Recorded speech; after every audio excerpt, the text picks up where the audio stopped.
Alrighty, so thanks for coming online here, everyone. I'm glad to be seeing a lot of familiar faces and some new ones. So thanks for uh, coming along and having faith that I might say some interesting, engaging, personally helpful, spiritual stuff in this presentation. So that's my hope. Can be fun too, perhaps. But yeah, so without further ado, I'm going to take it away. We're going to be talking about some alternative sources for metamodern spirituality. Alrighty. So structure of this presentation, we are going over 5 unique schools in 20th century philosophy of religion and taking some of the big figures from these schools as sort of entry points into these different perspectives. So these are all people I've studied pretty in depth. So Tillich here and Whitehead are perhaps the ones I'm a little less familiar with. Everyone but Tillich, I've done some kind of reading group where we do weekly discussions around a big text. So ideally, I have some expertise here. And I think all these figures offer some really creative perspectives on religion that I think are quite consonant with what I see to be this kind of developing metamodern perspective on religion and spirituality. So a bit about me. Many of you know me, but for those of you who don't, I have a BA in religion where I focused mostly on Islamic studies in that degree. Did a lot of Buddhist studies stuff as well. I snuck in a nice thesis project on DMT experiences, which was a lot of fun. It's sort of a phenomenological approach to those, and tried to argue that they are same sort of stuff as traditional mystical experiences, and use that as sort of a baseline to look at like what kind of metaphysical conclusions can we draw from like the structure of those experiences phenomenologically. That project was too ambitious, and my thinking about it has changed a bit since then, but it was a lot of fun nonetheless. If you're interested in picking through my paper, I'd be happy to send it to you. You can also find it on my academia.edu page. So yeah, I already mentioned the reading groups I'd been doing quite frequently during the pandemic. Currently not leading any right now, but I think I will probably be getting back into that space soon. And other thing I do is I edit an Islamic studies publication online that I co-founded, which really tries to bring the Islamic tradition and Islamic studies as sort of a Western discipline into engagement with contemporary philosophy, what we'd normally think of as Western thought, because there's a lot of consonants, there's a lot of points of contact there. So, and oh, there we go. And I'm currently working at the Cobb Institute. It's a process theology organization. We do a lot of online educational stuff there. So if you're interested, do check them out.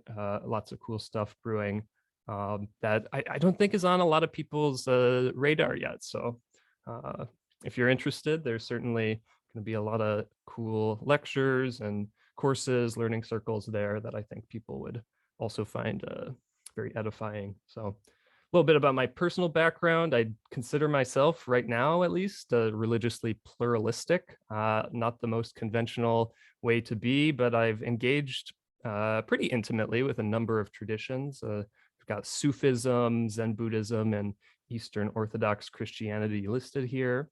So I occasionally will do a dhikr practice with the Naqshbandi Sufis. This is a practice of recitation. You're sort of incanting the names of God in community. It's a very, very heartfelt approach to religious practice. Zen Buddhism, people are probably more familiar with. there's a Rinzai temple right across the street from me right now, and been sitting with them kind of regularly. Lots of fun. Maybe not fun, but it's certainly very.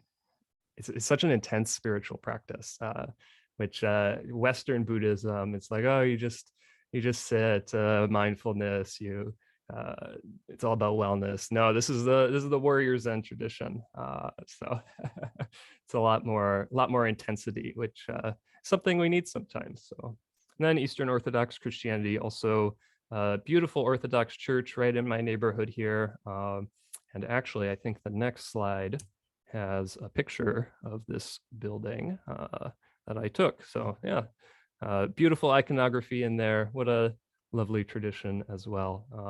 So to sort of start us off here, what I wanted to sort of touch on first to set the stage is kind of how I'm envisioning what metamodern spirituality seeks to do, what a metamodern approach to religion will look like.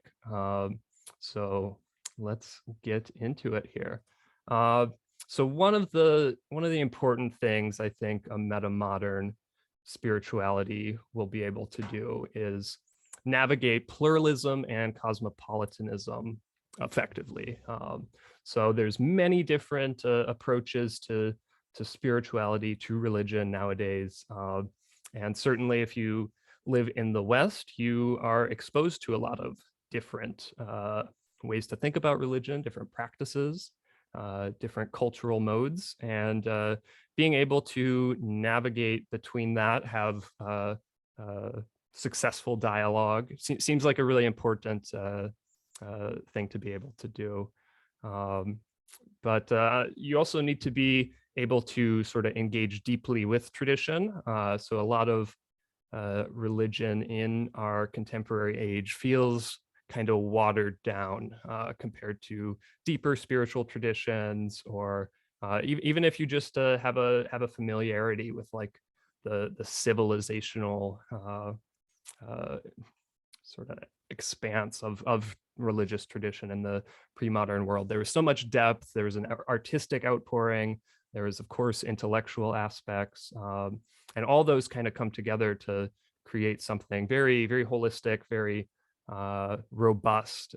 So being able to really encounter that, really engage with that, and not just have sort of surface level readings, very modern approaches to things is definitely important. You want to be able to go down to those roots and have some kind of relationship with them, even if it might be different than how these things were initially understood in their purely traditional contexts in pre-modern times. And that segues right into this next point, like be open to creative growth and reinterpretation. So getting away from a literalist approach to religion, not being stuck in an essentialist kind of vision of doctrine or practice, legal aspects of faith, because context does matter. It what the vision for a given doctrine is, what the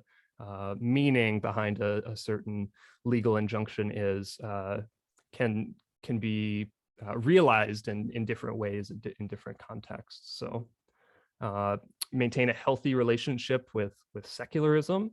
So certainly secularism is something that holds a lot of sway in our modern world, especially in the West, and having a purely antagonistic relationship with secularism or secular things is difficult. So being able to have a spiritualized vision of non-religious aspects of life, being able to have a spiritual approach to non-religious parts of culture seems to be an essential feature for not having a very combative form of religiosity for our contemporary age.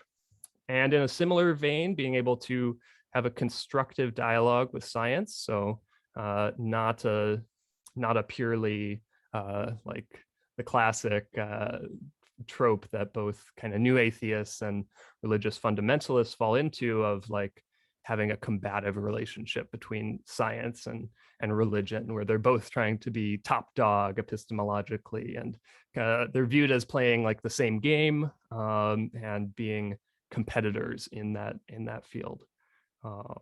So instead, we don't want either a total separate spheres kind of vision where, oh, science is over here doing these things with purely figuring out the workings of the material world, and religion's over here doing things with values and things that are more existential, subjective. These things do interpenetrate. Scientific discoveries can have big ramifications for how you view the world religiously, what values you take. And on the other hand, your religious metaphysics can very much inform how you approach science. If you're a scientist, your metaphysics are certainly going to come into play there. So being able to navigate that interpenetration successfully. And we got to provide some socially and culturally relevant resources for wisdom cultivation. So wisdom cultivation, certainly a core feature of traditional religion and spiritual practice. I just made this edit to change it to say socially and culturally relevant. So I think that's key, because there's all sorts of traditional religious practices that are great. They really do put you in deeper touch with yourself, with God, something transcendent. This is all very helpful, but these are also not things that exist in a vacuum outside of space and time, outside of culture and the influences of our contemporary world. So what would a religiously wise approach to social media be? Mindfulness and those kinds of practices are probably a good start to figuring something like that out, but without like actually engaging that specific issue as something novel, you're not going to fully realize the kind of wisdom that's really needed by that. So not having this kind of cloistered, closed off spiritual community or religiosity that maybe has some great wisdom practices, but doesn't actually engage those practices in an immediate way with things that are actually happening, actually relevant.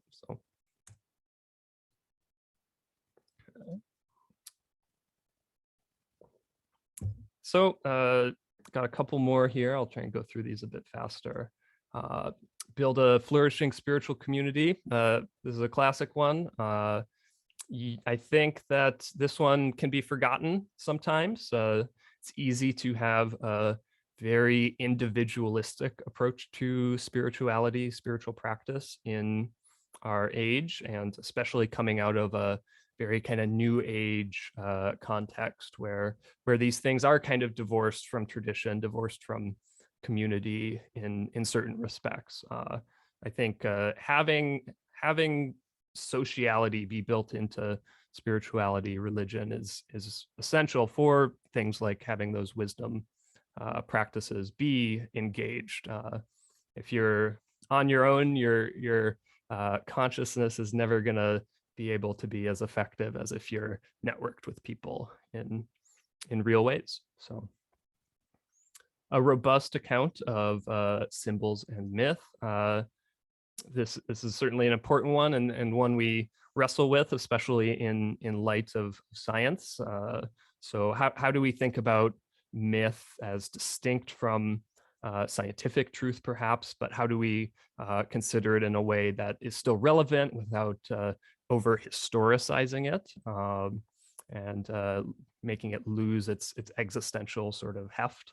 And same with symbolism. So this is an interesting one. Resist the Gnostic tendency to quietism, engage cultural and political issues. So we don't want a religion that takes us away from the world, that creates walls between us and everyday life and issues that are pressing. On the other hand, we don't want religiosity that is overly politicized and weaponized for political ends. So figuring out how to balance the need for that without creating sort of a political vision that ultimately places some worldly goal above basically traditional religious values that are more metaphysical, are more robust, and have a proper place above something that would be purely worldly.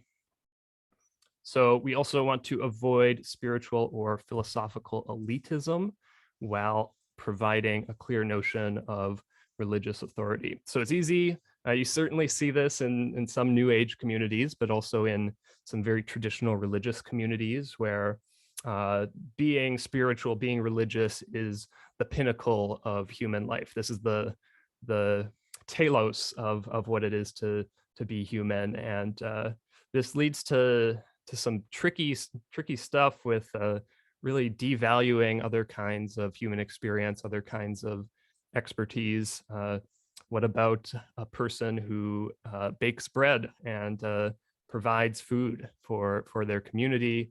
And does so in a very loving and compassionate way, but they're not particularly engaged intellectually or religiously in ways that you would immediately sort of identify. I think it's important to be able to see the value of that person and see that they are doing something essential as well, and not automatically trying to spiritually bypass those types of common people, because there's something really essential and perhaps even spiritual to dimensions of life that we wouldn't normally consider as typically religious, typically spiritual. But on the other hand, going too far in that kind of direction, you can sort of lose sight of proper religious authority. So being able to acknowledge who does have real wisdom, who does have real knowledge that has an impact to it that we'd want to really kind of hold up as exemplars. So again, it's a kind of difficult but essential balancing act.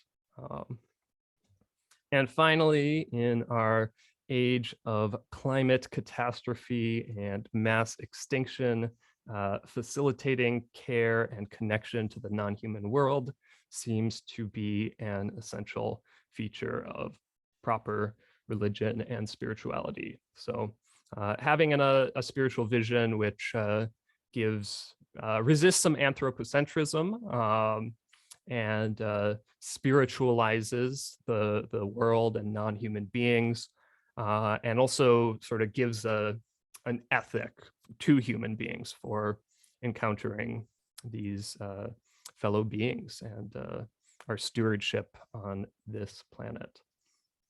All righty.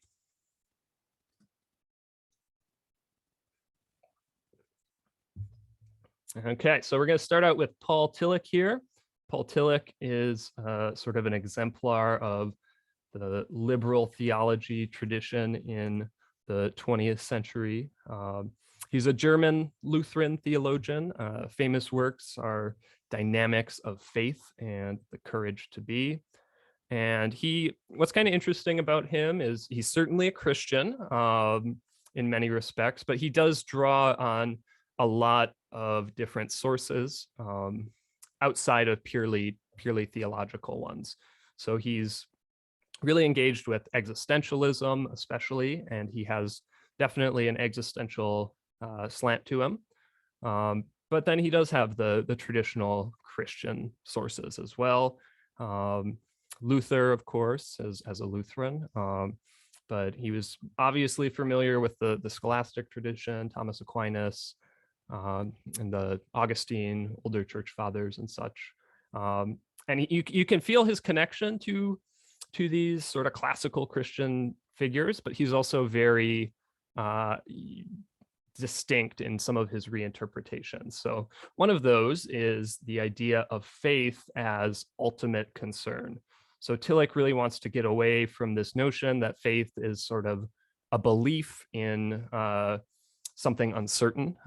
It's sort of this propositional kind of approach, and faith is just deciding to believe in something which lacks evidence, lacks truth. Instead, faith is ultimate concern. So faith can come up in all sorts of different dimensions in life, where it's tied with care, it's tied with very existential things. It's not something propositional, but it's something really kind of acted out almost. You certainly act out your ultimate concerns in life.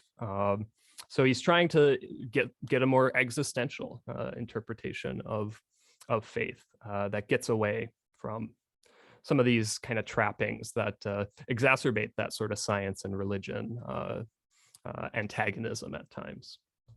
So Tillich also emphasized this notion from classical theism that you can certainly find in Aquinas and others, that God is the ground of being, not a being or a supreme being. And I feel like he especially like kind of naturalizes this idea. Some people even argue that Tillich is better understood as a non-theist rather than as a theist. So instead of viewing God as some kind of creature or person, the Godhead for Tillich, he loves Meister Eckhart too, certainly, is this ground of being, sort of this fount from which all being flows and participates in.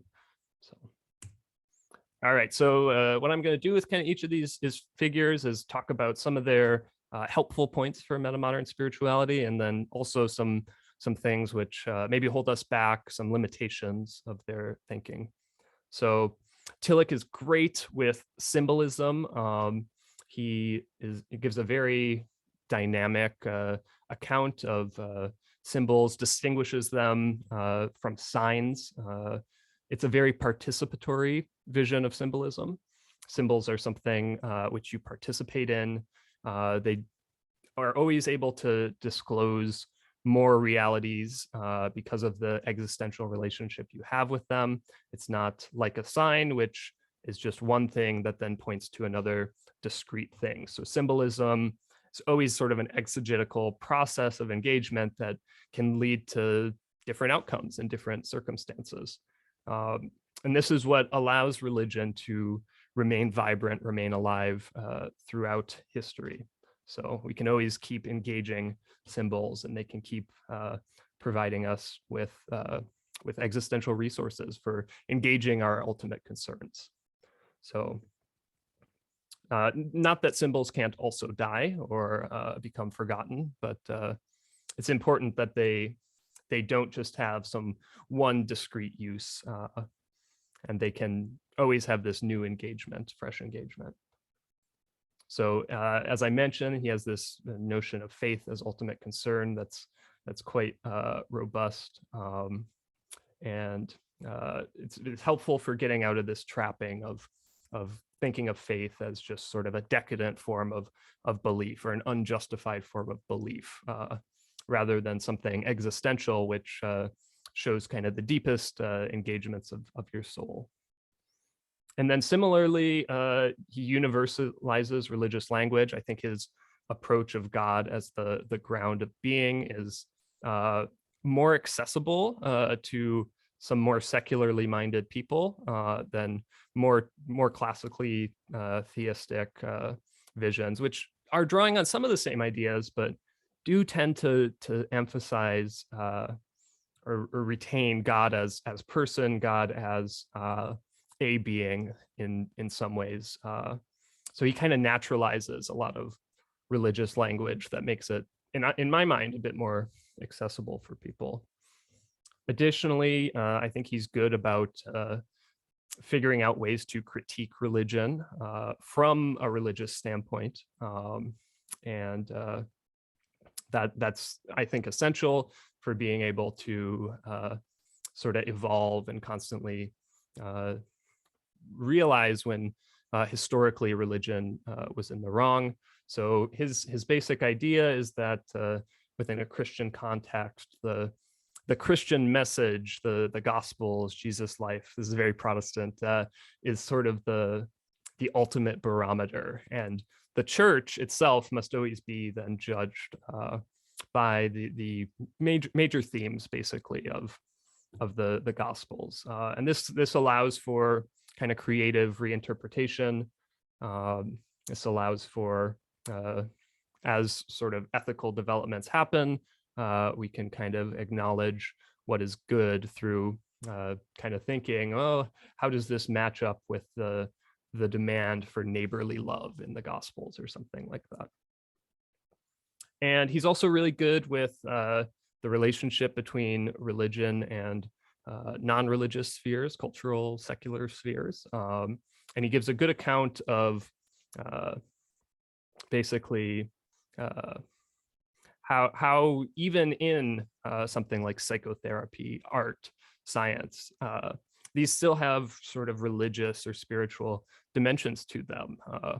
In psychotherapy, as either a therapist or a client, you are probably wrestling with ultimate concern in some sense, certainly in more existential moments in that sort of endeavor. So some things that Tillich's not so good on. His vision of religion is definitely somewhat individualistic at times. You don't get so much about community in his thought. He does talk interestingly about collectivism and how within collectivism you can see some of the ultimate concern of groups kind of come to the fore, and how there's a dimension, a religious dimension within collectivist movements, even if they're political. But yeah, even his theory of symbols, it's a very sort of individual, like, oh, I'm interpreting this symbol, I'm engaging it existentially. So being able to shift to a more communal vision is somewhat lacking in some of his thought here. And similarly, it's more in the head. He talks quite a bit about courage, certainly in the Courage to Be, and that's obviously a virtue that is embodied, but it's because of the individualism, because of the very purely existentialist approach, it does feel that there's kind of a lack of a really strong account of what a religious practice is versus something that's purely existential and individualistic. And then certainly he's Christian. He's working out of Christian theology and at least Abrahamic tradition more broadly. So he does have a very monotheistic kind of slant. I don't know exactly what a pagan reading of Tillich would look like. It'd be kind of hard to square some of this, certainly, where there's one ground of being rather than sort of multiple poles. But I think a lot of people will find something quite helpful in Tillich for approaching religion in today's day and age. So, all right, I'm gonna give two quotes from Tillich here that will kind of pinpoint some of his specific ideas.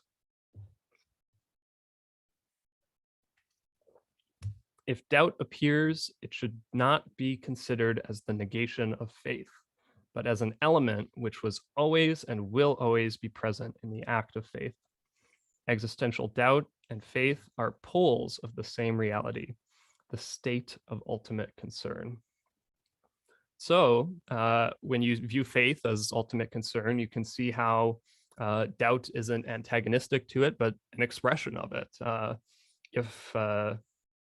If like this would be a good example, like a parent-child relationship where the parent is supposed to love the child, and that's a very significant concern in their life. But the parent being anxious, worrying that, am I loving my child in the proper way? Am I loving them sufficiently? That doubt isn't a negation of that faith, but very much a manifestation of it. So thinking of that in sort of the deeply religious vision of Tillich is basically how he wants to explore faith. God is no object for us as subjects. He is always that which precedes this division. But on the other hand, we speak about him and we act upon him, and we cannot avoid it, because everything which becomes real to us enters the subject-object correlation. Out of this paradoxical situation, the half-blasphemous and mythological concept of the existence of God has arisen. And so have the abortive attempts to prove the existence of this object. To such a concept and to such attempts at atheism is the right religious and theological reply. So here you can see the more non-theistic side of Tillich even. So he's quite strong on this idea of God as the ground of being. Right when you have an objectified vision of God, that's a kind of idolatry. So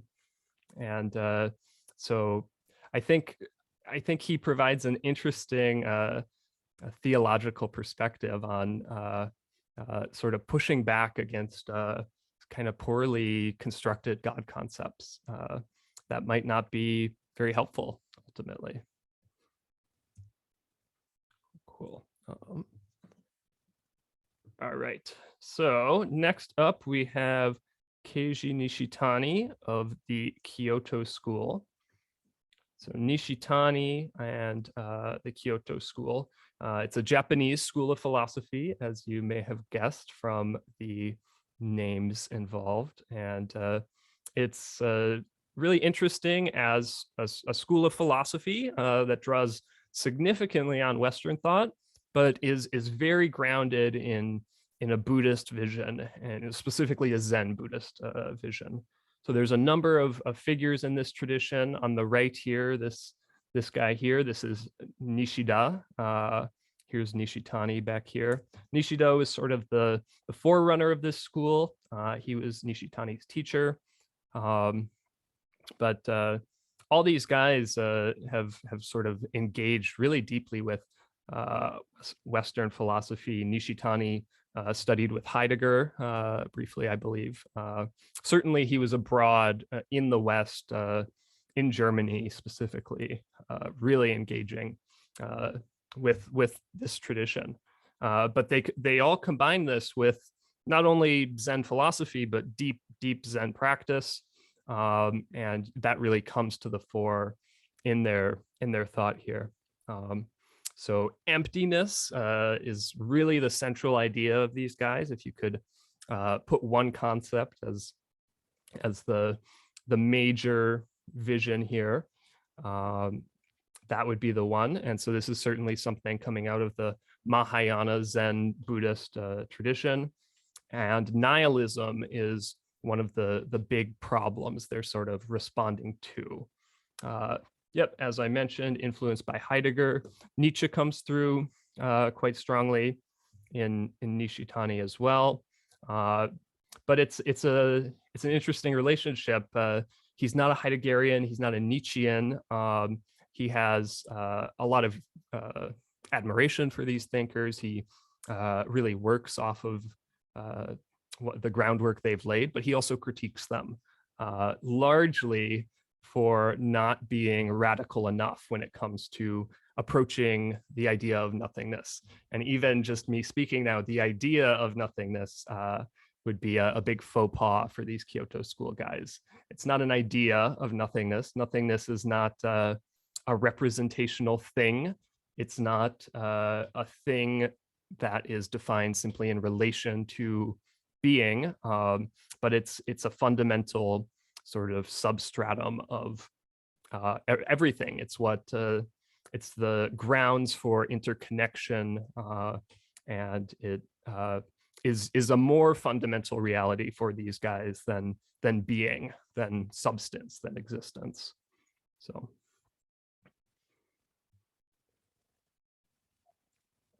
one thing that's really good about these guys is they are very multicultural. They're drawing on these Western traditions that we are familiar with as Westerners, but they are taking them to account from a Buddhist Eastern standpoint. And they're also doing the other way around. So this isn't a purely Buddhist polemic of Western thought. This is also finding the resources within Western perspectives that could even sort of provide a clearer understanding of Buddhism for these Japanese philosophers. So Nishitani certainly talks at length about sin and evil and the self, all concepts that are not so easily associated with Buddhism immediately. But he does a really excellent job of interrelating these things with certainly the idea of nothingness that is so central. The Sanskrit for that is shunyata, which is generally the preferred term. And he relates these things to karma, to all sorts of different Buddhist concepts, Buddhist ontological concepts, the codependent origination, which you may have heard of, plays a big role as well.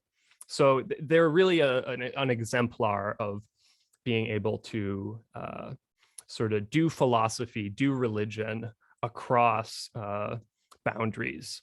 And that's very helpful in our world where we do have these boundaries that we need to draw deep connections across if we're going to have effective dialogue and live together well. So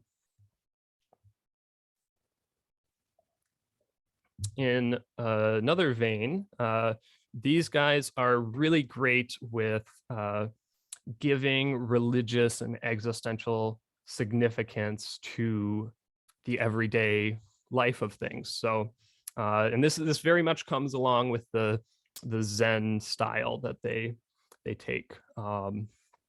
Just everyday life is given a primary place, I'd say, even above sort of philosophical reflection, and they see immediate metaphysical significance to the sort of mundane or immediate experience. Behind that, then, is nihility always lurking that negates this. But nihility is something you pass through, ideally, if you're spiritually adept, and then out the other side, you return, in a sense, to everyday experience. But it is a transfigured everyday experience through this notion of nirvana, enlightenment, and such. So nihilism that I just mentioned, central problem. And I think these guys do a great job at taking this problem seriously, if we want to view it as a problem, giving a very strong account of what it is, that it is something ontological, not merely psychological. And they don't necessarily have such a combative relationship with nihilism, nihility, that Western thinkers might have, where this is something merely to be overcome, because they have a philosophy ultimately grounded on nothingness rather than being. So the negative aspect of nihilism is actually something very kind of natural in their view, almost not something which can be merely overcome, but sort of passed through to a more synthetic kind of vision, where in shunyata you have both being as nihility and nihility as being, in this sort of double exposure kind of way. So you see how these things are intimately interdependent on one another, and you can't negate nihility without negating being in some important sense. Yeah, and in interdependence, as I was just mentioning, is an absolute crucial vision for the Kyoto school. Certainly between being and non-being, that interdependentness is essential, but just in a wider way. They have a very interconnected ontology, and that's very helpful for sort of getting into good social ethics, getting into good environmental ethics, which are certainly important nowadays. In terms of roadblocks, if I lost you just now, that is you're not alone with that. These guys have some very difficult metaphysics.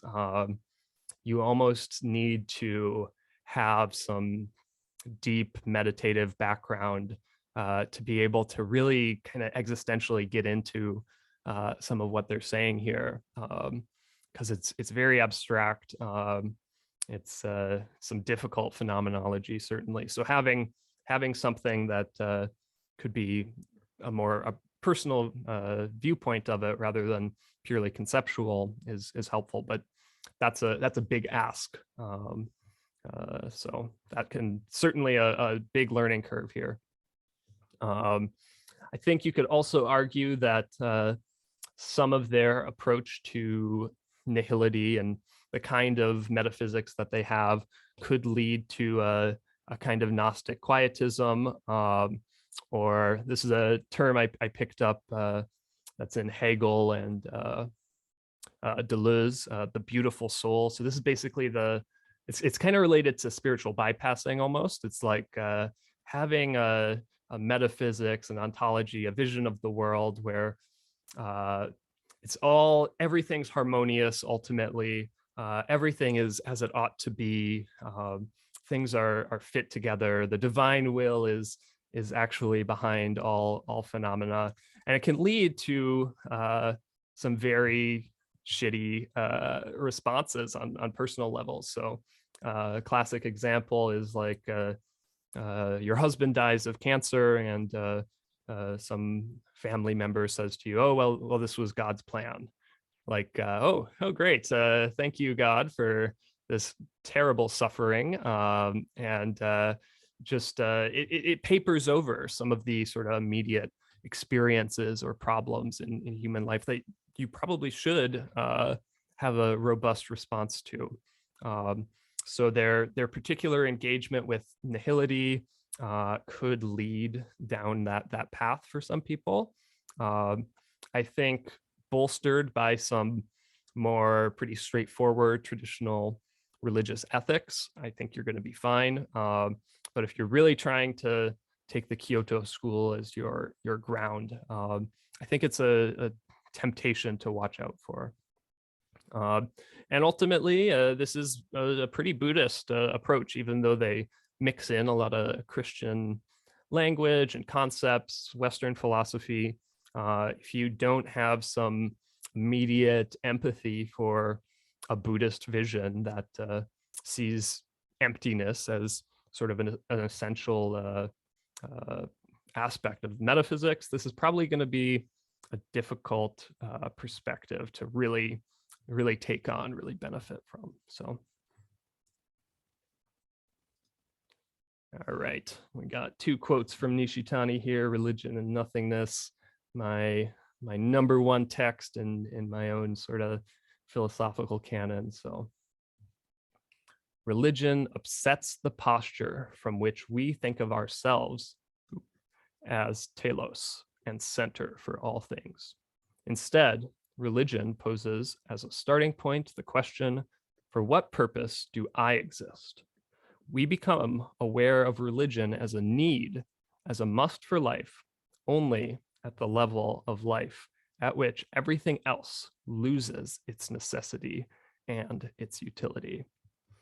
So here we see sort of the immediate relationship between nihility and religion. Religion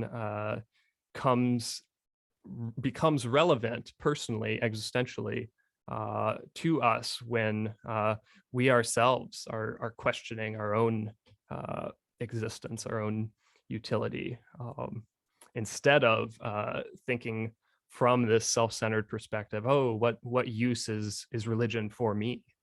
So these things get inverted here. This is from the first chapter of Religion and Nothingness. What is religion? It's a bit more accessible than what happens in the text after this, I would recommend giving it a read. It's very rich and a bit more accessible than the rest of the text. All right. We must not suppose that Meister Eckhart looked on absolute nothingness and the uncreated I am as a never land far removed from actuality, or as a self-intoxicated isolation from reality. In fact, he strongly warns against such tendencies and has high praise for the practical activities of everyday life. Even though the field of Godhead is called an absolute nothingness, Eckhart insists that it needs to be lived right in the midst of everyday life, in the immediacy of which it discloses itself. So we see here the sort of overlap of immediate experience and profound religious mystical experience, and the non-contradiction between everyday human life as it presents itself and religious life in its depths. And you also see Nishitani deeply engaging this Christian mystic thinker here. So.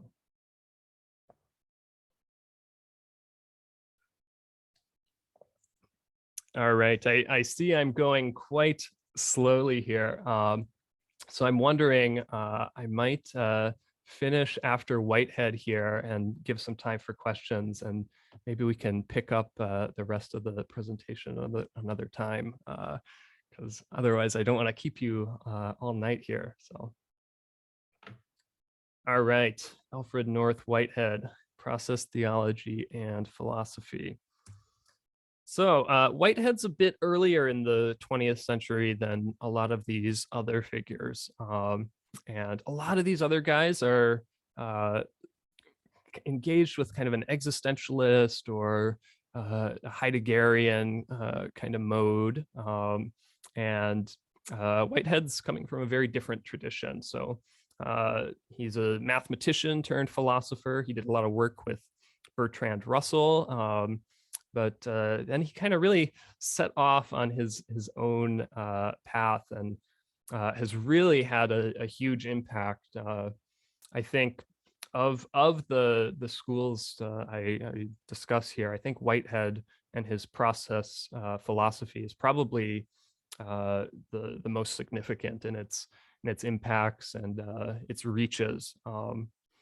So something to keep in mind here. So for Whitehead and process philosophy, it is processes that are ontologically primary, not substances with essences. And you could probably guess this sort of vision from the name. There's a number of interesting points in the basic process worldview.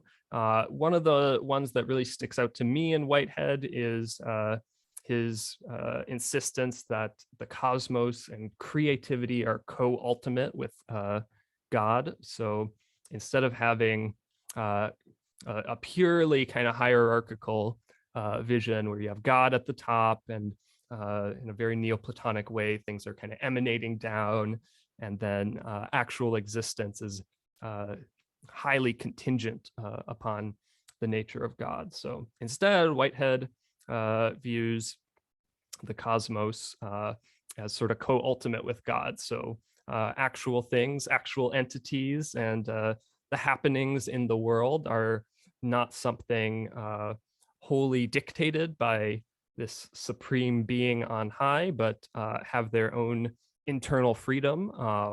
But God is not removed from them either. He's through engagement with creativity, drawing possibilities forth. Novelty is an essential component of a Whiteheadian process vision.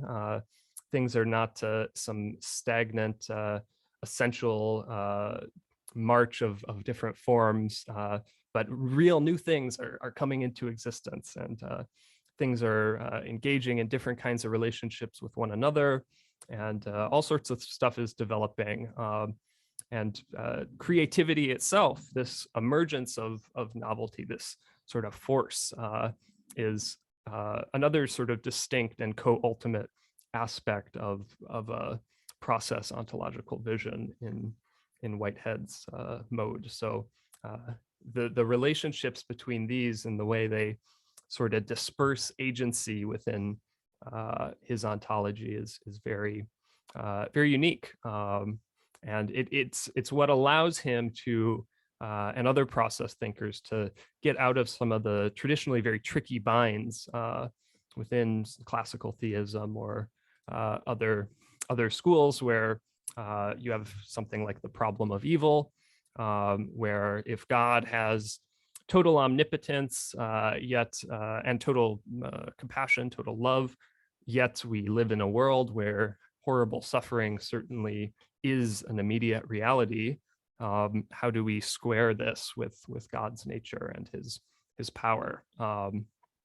Instead, because freedom is a sort of essential aspect of not only human beings, but ontology in general, and things are able to develop through their own lines of history based off of the moments prior, you do have sort of conflicts that come into being, where things are disharmonious with one another in their developments, and that disharmony is what allows for evil to bubble up. And God is always trying to draw creation towards harmony, but because God is not the only ultimate, but a co-ultimate, you don't have an omnipotent vision here. So it's not ultimately something that morally rests on God for Whitehead, and is something that is a consequence of the basic freedom of creation. So,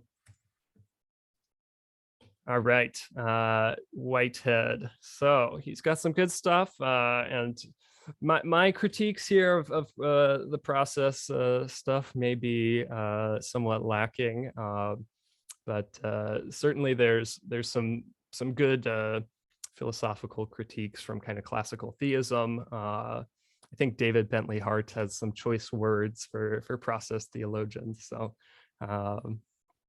so perhaps if my critiques are dissatisfactory, there are places to follow up.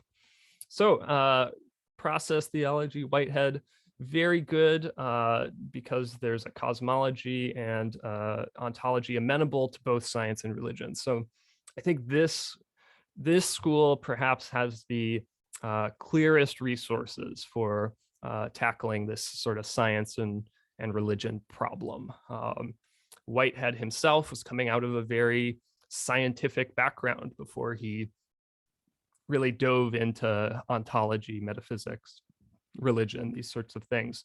So it's a natural concern for him, and process metaphysics can certainly be used to inform scientific inquiry, and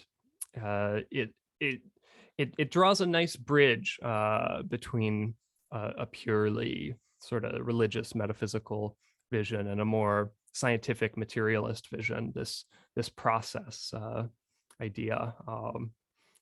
And also there's clear grounds for development and creativity in religion, not least because there's grounds for development and creativity in the cosmos itself. So Whitehead is certainly amenable to the idea of developing doctrine, developing new modes of religious experience, new modes of religious thought, religious practice. All makes a good deal of sense from a process theological vision.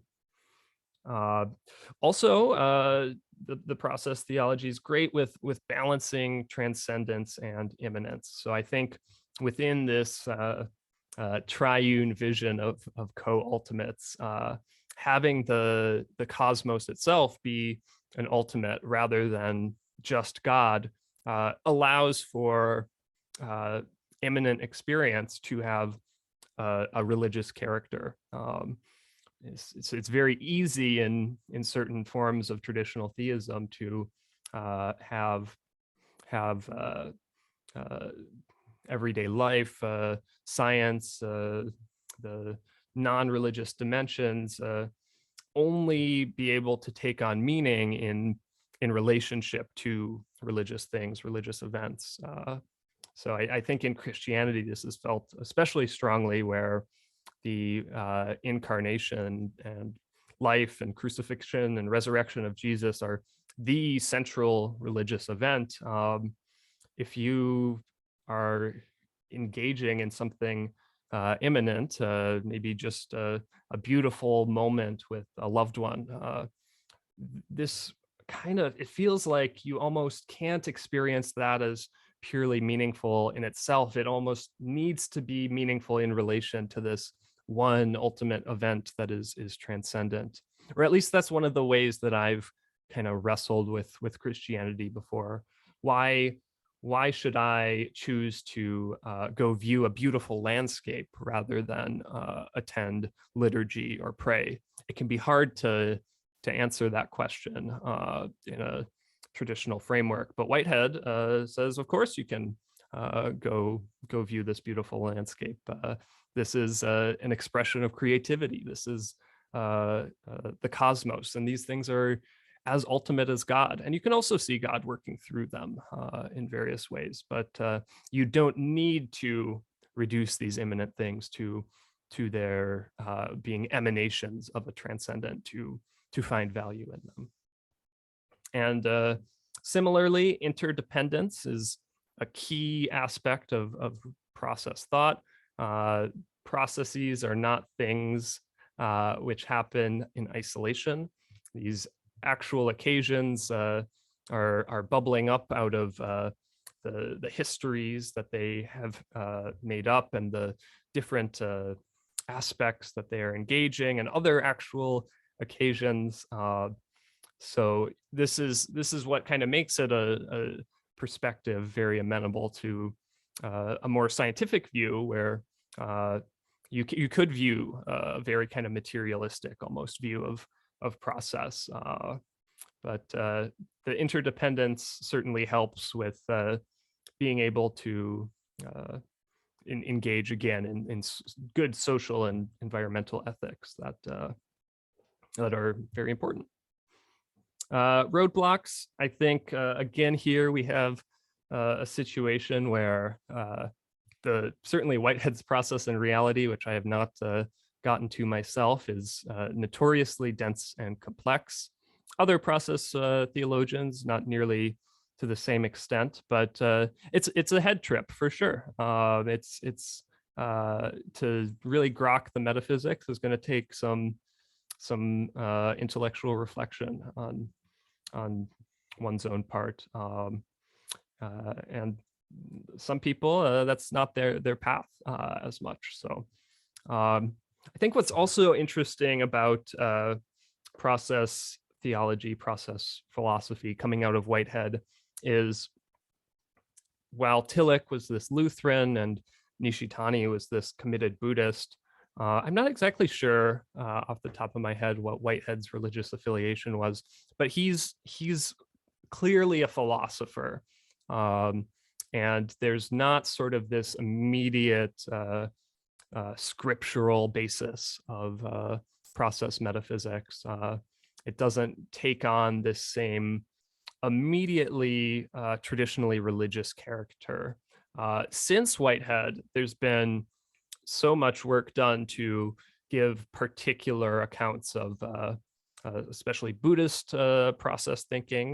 There's a lot of points of contact there, but certainly in Christianity, Judaism, you have people who sort of picked up the torch, so to speak. But it's always kind of a taking one's religious standpoint, going to this philosophical system, and kind of making something. It kind of feels like you're going elsewhere to amend your tradition according to some other system of metaphysics, which I think the most traditional sorts of folks would have a hard time kind of accepting.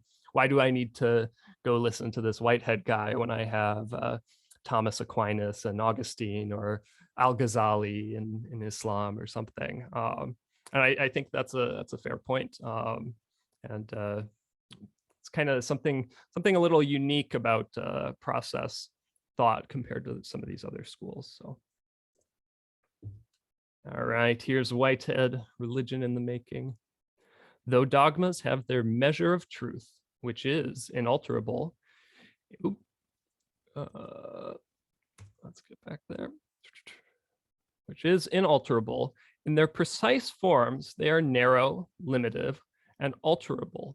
In effect, untrue when carried over beyond the proper scope of their utility. A system of dogmas may be the ark within which the church floats safely down the flood tide of history. But the church will perish unless it opens its window and lets out the dove to search for an olive branch. So you can see here that Whitehead sees a necessity, a utility for something like dogma, traditional religious formulations, but he takes a more kind of utilitarian perspective on it, that these are tools almost. They are developments, and they have their proper scope. They aren't necessarily going to be the right tools for every job, and you need to have this openness, this opening the window to see what's out there, to see how things are, see what resources may exist for this moment, and those might not be the same as what has been used historically. All right, and here we have something from John Cobb, a living theologian, very much in the process tradition. The most distinctive contribution of Whiteheadian thought to the discussion among the religious traditions is the distinction between creativity and God, as well as noting also the kind of ultimacy attributable to the world. We can see that the deep religious feeling can be attached to all three. This frees us to recognize the depth of the difference between such traditions as Buddhism and Christianity, and also that they are complementary rather than in contradiction to one another. Buddhism orients us to creativity, Christianity to God. In both, there have been tendencies to reverence the world as well. So this sort of tripartite division of co-ultimacy that I've been talking about here is really helpful for religious pluralism, and finding resources in traditions perhaps beyond what we are most immediately grounded in, or beyond what we've grew up in, because you see these different emphases. And when you have this vision of co-ultimacy, these emphases don't become sort of a lack, like Buddhism's lack of emphasis on God doesn't become a shortcoming of this tradition, but something that we could perhaps learn from if we are Abrahamic monotheists, or something where creativity isn't necessarily the most emphasized in terms of ultimates. So, all right, I think I'll switch to questions now, so I don't keep you all night with this presentation here, and perhaps we can find another time to wrap up. So